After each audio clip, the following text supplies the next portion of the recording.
Hello, it's Mark here from Yokel Bear Reads, and the next of my 12 ghost stories for Christmas. And this time I've picked not a short story but a whole novel, and that novel is Dark Matter, a Ghost Story by Michel Paver.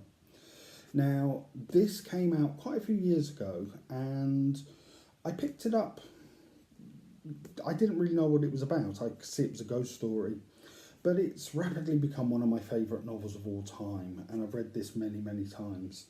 Um, it's set in the Arctic, which I think it's very often ghost stories are about that dark time of the year. Well, this is the ultimate dark time of the year. This is during the Arctic night, where literally the sun doesn't come up for 6 months.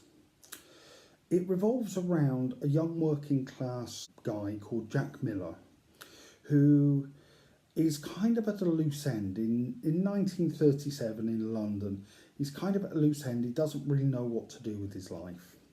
So he signs up to an Arctic expedition. And it all starts out okay. He really gets on, he gets on with the people that are on the expedition with him. And everything seems to be going well until they get to where they're going, which is Spitsbergen, which is it's a very desolate part of Scandinavia. And as soon as they get there, Jack begins to suspect that there's something else with them there. He sees a few things, he sees something out the corner of his eye.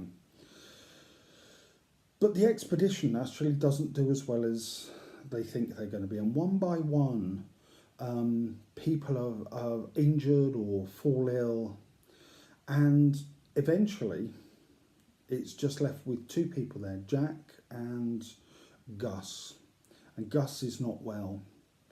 And Gus decides to leave. And for some reason, Jack doesn't go with him. Jack decides to see out the whole winter there. Why? I don't know. Again, this trope in ghost stories about, doing the thing that you really shouldn't be doing. And so he's alone there, where he's got a dog called Isaac, and, he's basically on his own in complete darkness, and he thinks there's something there with him. He thinks there's a ghost. And one of the best bits, I think, and this comes up again and again during the book. I'll read this, this is just after the last person has left Jack in this desolate, icy, dark place all on his own.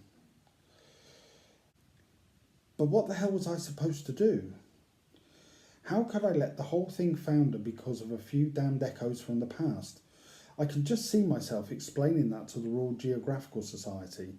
Frightfully sorry, chaps, couldn't carry on, saw a ghost. How could I do that to Gus?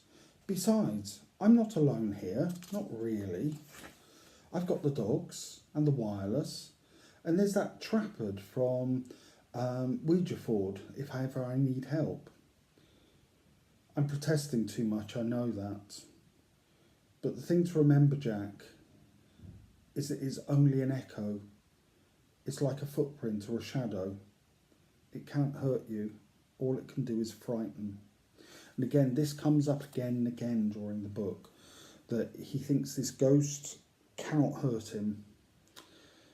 And it turns out that was hubris too. And the tension builds in this book up to a crescendo, and it's terrifying. By the end of this, you're absolutely terrified.